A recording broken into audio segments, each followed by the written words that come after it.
Magandang araw po. Ako po si Steven Tyler Biluching. Ito ang aking presentasyon ng napakikilala sa iba't ibang uri ng kasuotan ng Pilipino.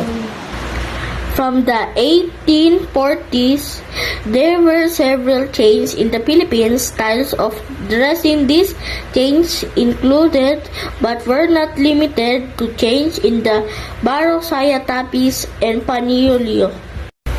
Most of the Katipunan fighters were cleavers, dressed in the local garb, until they were joined Filipino soldiers from the native regiments of the Spanish army, taking with them their weapons and their radio uniform, which combined with local uniform of similar to pattern but white color in color. The outfit on the right shows a saya de sulta worn loose without the tapis, with a sinamoy strip to support the skirt shape. The outfit on the left shows a drap dalantal, a tapis in the style of an arpon.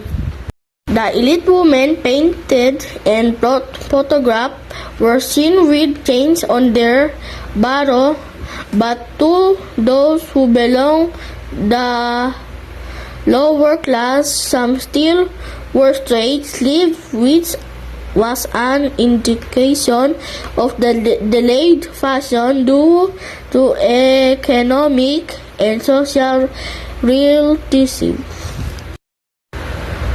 An alampay is as long on one shoulder to be used as a face towel or a head warp for protection from the heat. From the 1840s onwards, on attires from the mestizos, men were depending on their activities and profession. Both mestizos and indios imitated the European styles.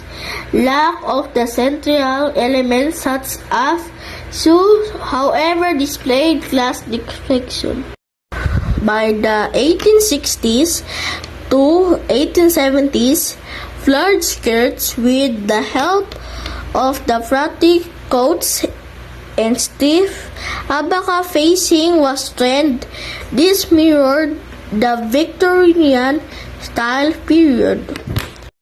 The tapis visually discussed in the Indias from the Spanish women who typically wore European style dress, and some mestizas Espanyol who began to eliminate the tapis.